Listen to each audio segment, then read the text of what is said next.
Welcome to the Lean Podcast, where empowerment and alignment come together. I'm your host, Mahogany, here to guide you through inspiring stories of resilience, overcoming grief, health challenges, career struggles, and more. Together, we'll lean into strength, embrace growth, and discover the power of sharing experiences. Before we dive into today's episode, I'd like to start with a prayer. If you feel comfortable, I invite you to join me. Dear God, thank you for this space to uplift, inspire, and empower. Bless the woman sharing her story today and those who are listening. May this podcast be a source of hope, healing, and alignment with your purpose for our lives. In Jesus' name we pray. Amen. Amen. All right, Sabrina, so thank you so much for being here. We know that you're a mom. We know that you're a real estate investor who's killing the game. And we also know you are a real estate investor coach. So ladies, if you're looking for a real estate investor coach, hit up Sabrina. You're going to be inspired after the story. Thank you. So Sabrina, tell us a bit about yourself. Who are you? Where are you located? All those good things.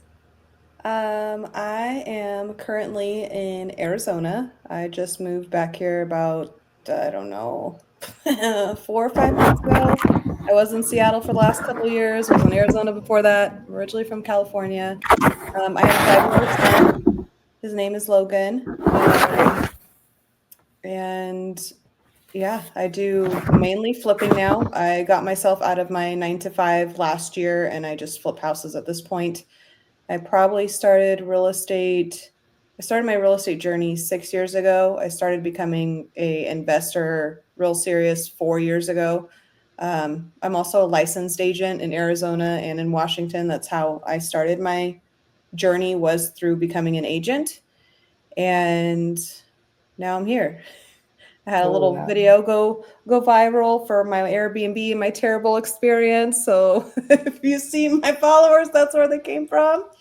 And yeah. Wow. So your followers came from your downfall in business. Yes, they did. That's exactly where they came from. Oh, wow. Okay. Well, we are so excited to have you. And I think it's amazing what you're doing. I know a lot of women look up to you and they see you killing it and just being so authentic to your audience and to your students. And they may see this glamour now, but sometimes people don't take into thought that you've not always been in this space. Can you tell us a little bit about your journey with divorce and how everything went down and how you got to this point now? So we'll start with. So I guess I should start with, I met my husband very young. I was 20. I did not have a very good home life, and I was working 3 jobs. I met him at one of my jobs. We actually got hired on the same day. I was married by 24. I was a medical coder before doing real estate, and we tried to be entrepreneurs in every other avenue possible. We resold on eBay. We did Amazon FBA. We did Shopify drop shipping stores. I was a Twitch streamer at once. I had a whole makeup YouTube channel and a hiking channel and a blog and Amazon affiliates. We did all of it, trying to basically work ourselves out of our jobs. And eventually we bought our first house. And that was really the kicking off starting point. We bought that house in 2014. It wasn't turnkey super nice. It was livable, but it was manageable with the money that we were making at that time. And we fixed it up while we lived there. We put in new floors, we painted, we changed. There was this weird gunk on the windows. We picked it off with an X-Acto knife, and that orange Gooby Gone shit, just on the windows. We fixed that house up really nice. And within 2 years, we ended up deciding to move to Arizona, and we sold that house, and we made $110,000 after agent fees, after all the stuff. And both of us were like, holy moly, we should be playing real estate. So as soon as we got to Arizona, we both signed up for a real estate license. We went to school together. Shortly after that, I got pregnant with my son. Took a break from real estate, got back onto real estate. Then I had a real estate agent in my brokerage that did real estate investing. And then I started asking her questions. How did you do it? How'd you get into it? Where'd you find the money? All those kind of things. And she told me to go to bigger company. And when I got to bigger pockets, I started looking at the 1% rule and all those other things.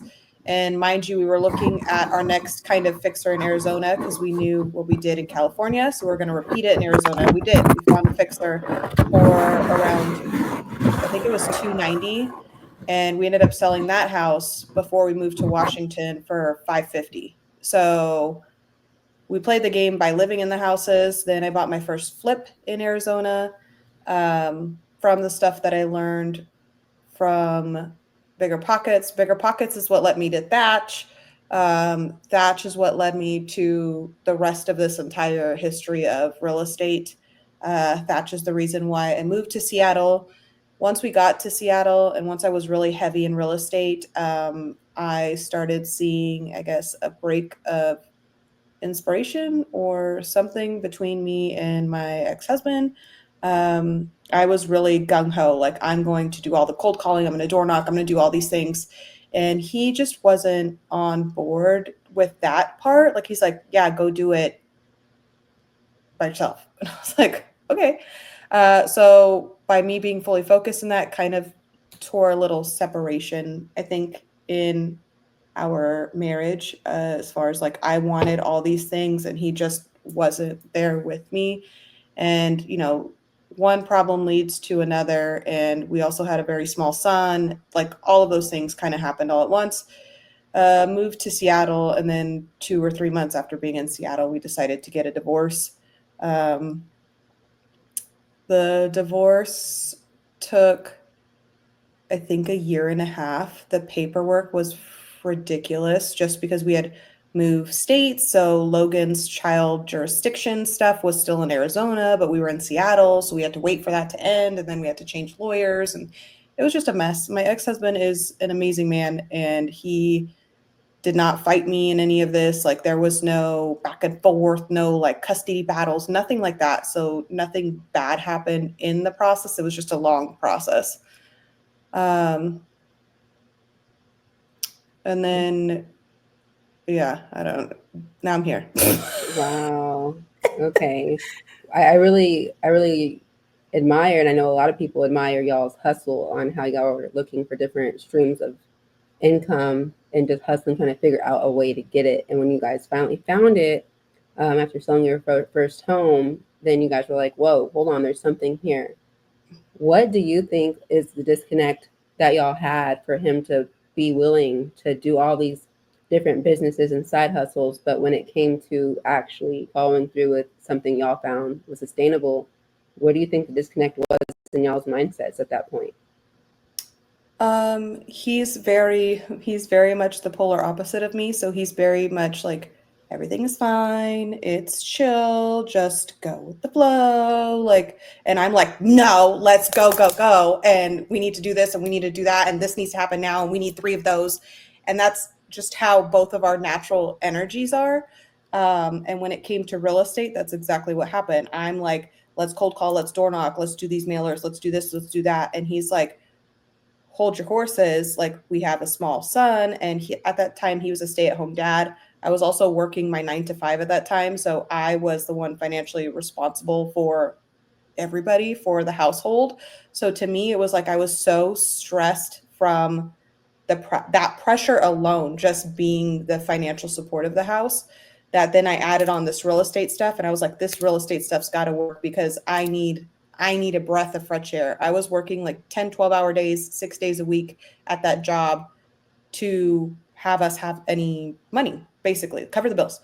Um, so I know a lot of that was just me putting my own pressure on myself. Like I was stressed to the max. And I told him when I got pregnant with Logan, that I made more money than him at that time. So I was like, well, we don't have any family out here in Arizona. Like one of us needs to stay home. I make more money than you. Like you stay and it'll be fine. I'll cover the bills. It'll be fine. I was wrong. I was not fine. I 100% feel like I buckled under the pressure of having to finance my life. And that stressed me out to the point where like all I could think about was real estate. I needed real estate, and he wasn't supporting me the way he wanted to. He never stopped me from doing anything, but he also wasn't doing any of the work with me, which really, really, really bothered me. And if I had some sort of marriage counseling or something like that at that time, maybe a break from having a new baby. I don't, it was like a combination of things because by the time we got divorced, Logan was 2. He was still very small. Maybe something else would have happened, but we just didn't have those things. And that was just kind of it. I think it was more me and stress, honestly. If I'm going to be honest, like that's really what it was because his demeanor and anything he is till this day is still the same. So I'm the one that changed in the relationship. Okay, wow. I know sometimes it's one or the other, or sometimes both, who are like, hey, I can't do this. So the way that you can identify it was you was really empowering to know, like, Yeah. you called the shots in that situation. You said that you met Thatch from Bigger Pockets. Can you explain to our audience who Thatch is and how he's impacted your real estate journey? Thatch is my real estate mentor. He is the first person that I paid to have mentorship with. I found him on Bigger Pockets. He was on a podcast and he was talking about how he teaches people how to coach. He came from Vietnam with a bunch of siblings and $100, and now he has hundreds of millions in real estate. He came from nothing. I don't come from anything. So after I got into real estate and I was like, I want to find somebody to teach me how to do this. I don't want to keep guessing. And I also want to do it outside of the house I was living in because we were already on our second house. So we kind of knew that you could live and flip, but I wanted the rest. I wanted the whole shebang of it. And when I found Thatch, we also had already bought our first rental because we were following the Bigger Pockets and the 1% rule and doing out of state cheap rentals. So that was my first rental in Alabama. We paid 95,000 for it. We bought it on the market. We did everything by the book of Bigger Pockets. And then I was like, there has to be more than this. That's when I found Thatch. That's when I joined his mentorship. And his mentorship honestly taught me everything I know in real estate now. Even being an agent 2 years prior to that, you don't really learn a ton of real estate investing, let alone how to even be a good agent when you join brokerages. Like they don't teach you how to prospect, they don't teach you how to do any of those things. Where Thatch was the one that taught me how to do all of those things. And that was obviously the reason of moving to Seattle because he's in Seattle. I wanted to learn his market. I wanted to be there. I wanted to be close to all my investor friends, especially going through kind of the divorce scenario. I needed support.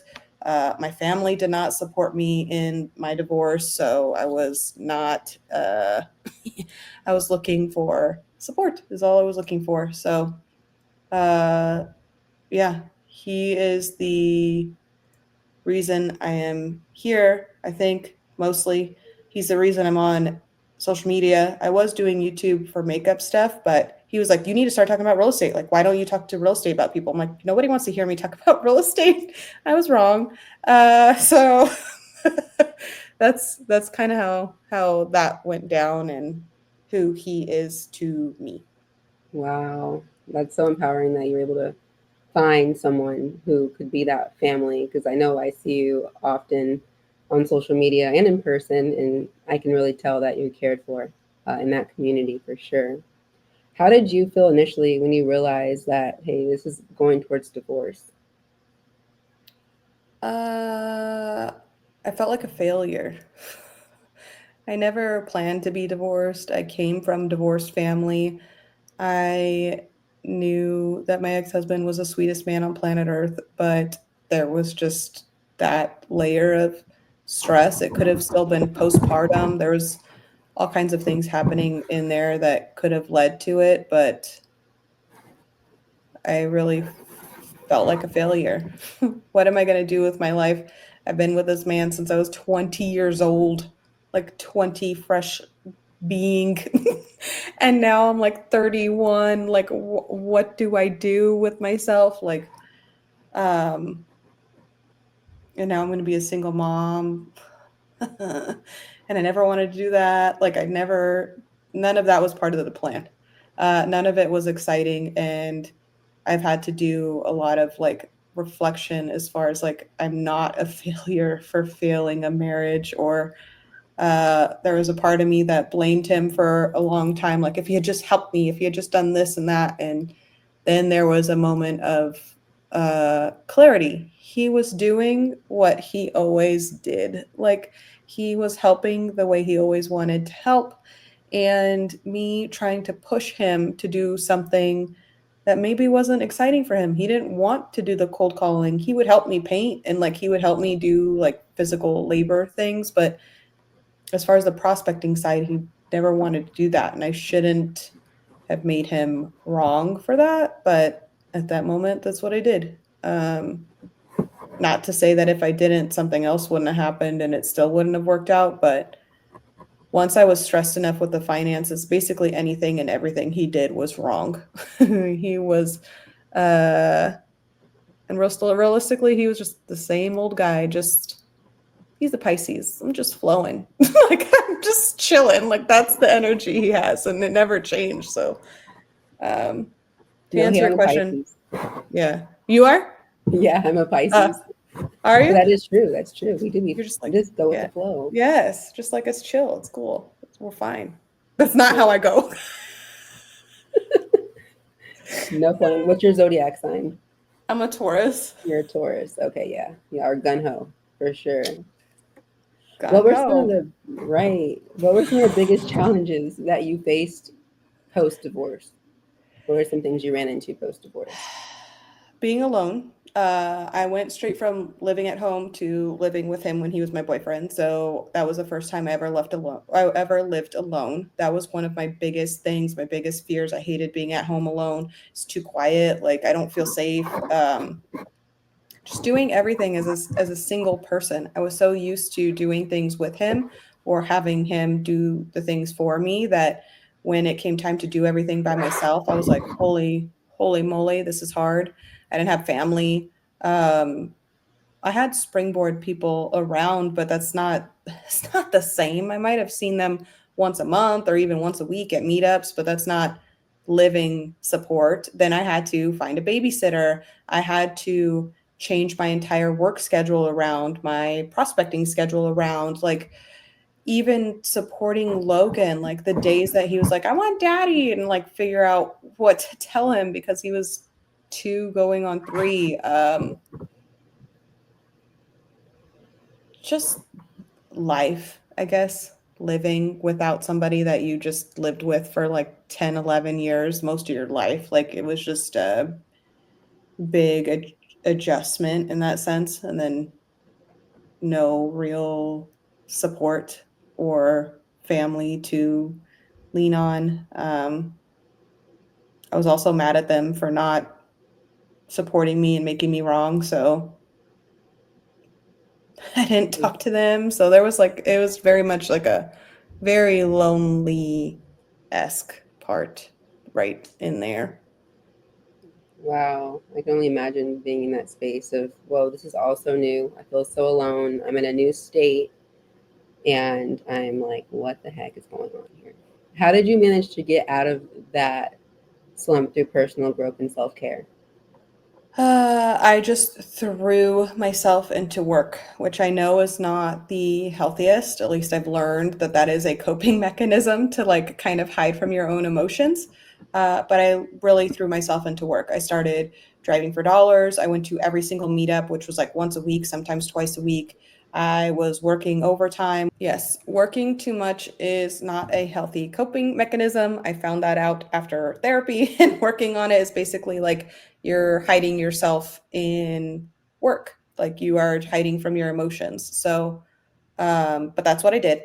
That's what I chose to do because I was like, now he's not here. I mean, I was already financially supporting the household, so it wasn't extra stress. It was the same stress, just amplified because now I'm being a parent on my own. So I had to watch Logan when it was my time and then work. And then he wants to play. And then I would feel guilty because I couldn't play with him.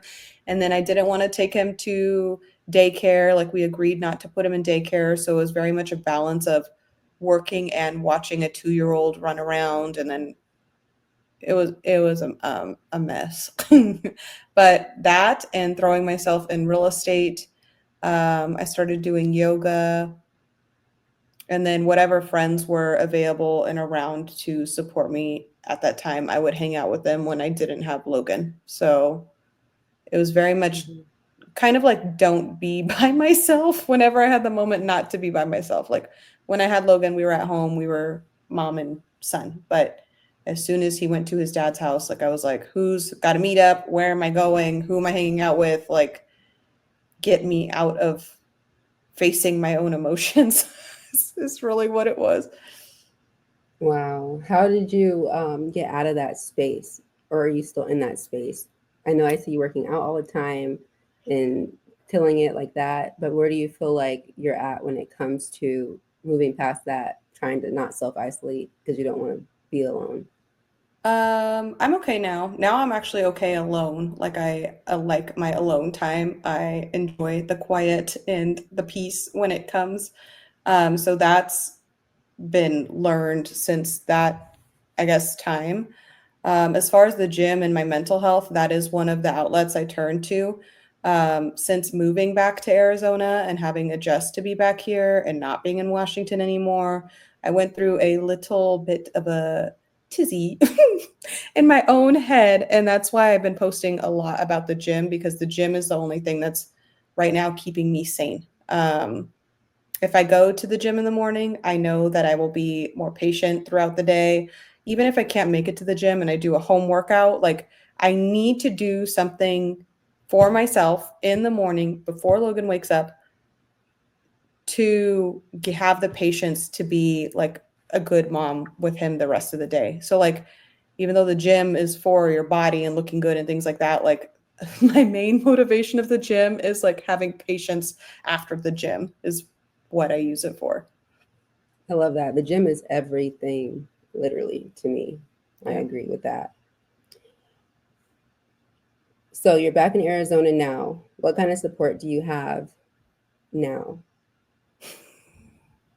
It's the same. There's not that much. I go to the springboard meetups once a month. My ex-husband is here too, so we do the same stuff with Logan. But as far as like family support, they all live in California, so that's not a thing. My ex-husband has family here, so that's fine. But I'm trying to kind of build that right now. There's a little group of Springboard here, but I also have following now. So I honestly was thinking about making like a Saturday meetup and have people all cold call together, something where I can make my own little community.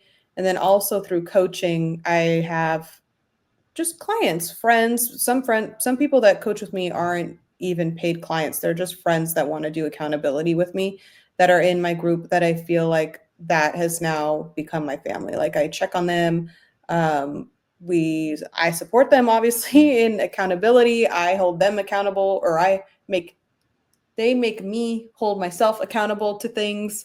Um, so that's kind of where I'm at right now. I'm trying to rebuild that because I had a lot more physical people to outreach to in Washington, and now I don't have that again. So, Mm-hmm. So you're having to readjust to yes, everything again. yes, again.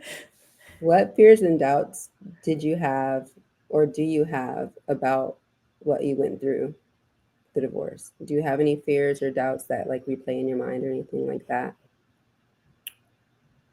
I don't know about fears and doubts. I know that the divorce was necessary um, because of how stressed I was, but also there was a lot of things that I learned post divorce that made me grow as a person. Um, so I don't regret it. Me and him still have a good relationship. He's still as calm as a cucumber, like nothing rattles him. So he's very supportive. So there's nothing really negative or bad about that experience, I guess, at this point. Um, it made me feel more, I think, empowered too, because before when I would do real estate stuff, I would always ask him like, do you like this? Do you like that? Like, are you good with this? Are you good with that? Just like you would do with any partner. And now I don't have to ask nobody. Now I just do my own stuff and keep it moving. So that's a benefit of that too. But I think the growth from not being with him, from reflecting, from seeing where I went wrong in the relationship, for taking accountability for those things, for yeah, just and then also being okay with like he is a nice human and he's going to be really good for somebody one day, but maybe it's just not me. Maybe I'm just too crazy and he's too cucumbery and it just doesn't spicy cucumbers are no good. Like I don't know. Unless you're drinking a mojito or something. That's right. I love it. I really appreciate the information you've provided. What is some advice you'd give to a woman who's currently in a season of divorce? It always gets better. I know that sounds so corny, but it will get better. I promise you it will get better. Even if you have like a asshole ex-husband that's like a narcissist, it gets better once he's gone because then that's one less human you have to take care of. And even though he's going to give you headaches or you guys are going to disagree on things as you are separate or, you know, especially if there's kids involved, um, it just becomes easier. Granted, I already had my finances in order. I know there's plenty of women that depend on their husband when they get divorced. They're like, what the hell? Whatever you have to do to keep your kids safe, keep them with food in their mouth, and you're working towards something is what you got to do. If you got to move back in with your parents, if you got to go into an apartment, if you have to sell the house, all of these things you can rebuild. You can get all of it back. You can build it all back. It's going to take time, but don't lose faith in yourself. Also, don't think you're a used old shoe and that nobody's going to want you because you have a kid, because that is the furthest thing from the truth. Like that will not be a problem, even with child. So don't think any of those things about yourself and just allow yourself to cry. Don't do what I did and throw yourself into some work. Like feel those emotions, process them, because at one point or another, you're going to have to let it out. So you might as well let it out now. And keep going. Find support. Find friends, even if it's one or two. Find somebody, people that will help you along the journey because it gets lonely and it's not fun. So keep your head up. Do what you have to do to take care of kids. If there's no kids, do what you have to do to take care of yourself, whether it's gym, meditating, yoga, whatever it is that you got to do. Work, you're going to have to work. You're going to have to build up that money if you didn't have any, or restructure the support in yourself, your own foundation, and just keep it moving. Like that's it. Some days are going to be hard. Some days are going to be magical. And eventually the pain will subside eventually, but it all takes time. Wow, that's so powerful. Thank you for letting the ladies know that they can make it past divorce and still have a happy, good life on the other side of it. If you had one main takeaway or one main lesson from going through a divorce, being on this side of it, what would that be? And I'm hitting you with all the hard questions. I'm just thinking like, how do I answer this? Because I could answer this in the way of empowerment. Like you can do anything by yourself. You can push through all the struggles. You can still show up and be a good parent and balance. And it's going to be hard, but you're going to have your priorities in order. The other thing you could do is if you're in marriage and on the brink of divorce, maybe go to some counseling. Maybe instead of focusing on the negatives in your partner, start looking at the positives. And this is only for people who are not in terrible abusive relationships. Like if you're in an abusive relationship, get out. Like you should have got out yesterday, just get the fuck out. But if you have any space to save it, or for me, like I was financially stressed and I wasn't even realizing it when I was being stubborn in my ways. And if I had reflected more, maybe it could have ended up a different way. And you could save your kids the trauma. But yeah, there's both avenues. If you're on the brink of it, maybe look at things differently. Maybe talk to your partner. Say, hey, I'm feeling this way, that way. If you're already in it and getting out and you're stuck in that, like, what the hell's happening phase, it's going to get better. Look for support. Turn to yourself. Do self care. I know that sounds so cliche, but do those things and it'll get better. Thank you so much, Sabrina, for those. I got chills. I don't know why. I'm like, man, she's good. Where can the people find you, and what services can you provide to the people? So I'm at Maples Invest on Instagram and TikTok, and then everything else is some sort of Sabrina Maples Invest or something like that on YouTube. I am a real estate coach, so I help people learn how to flip houses. I also have a coaching group that holds people accountable to their prospecting. We have a Q&A call, so if you had things that happened during the week that you needed troubleshooting with, we do that, and then we do role play calls as well. Like I said, I'm licensed in Arizona and Washington. So if you needed help on realtor side, I can help you there as well. But right now, my real goal is helping people find freedom in real estate like I did. So if you needed help with that, I am very, very happy to do so. Awesome. Well, thank you so much, Sabrina, for getting on here. Thank you for being vulnerable enough to share your story and empower women and let them know that they can make it through. And if they need some help with real estate, women can do it too, even alone. So I Yes, you thank you can. so much for your time. Thank you for having me. Thank you for tuning into Lean. I hope today's episode left you feeling inspired, empowered, and ready to take on whatever challenges come your way. If this conversation resonated with you, make sure to subscribe so you'll never miss an episode. And don't forget to share it with someone who could use a little extra encouragement.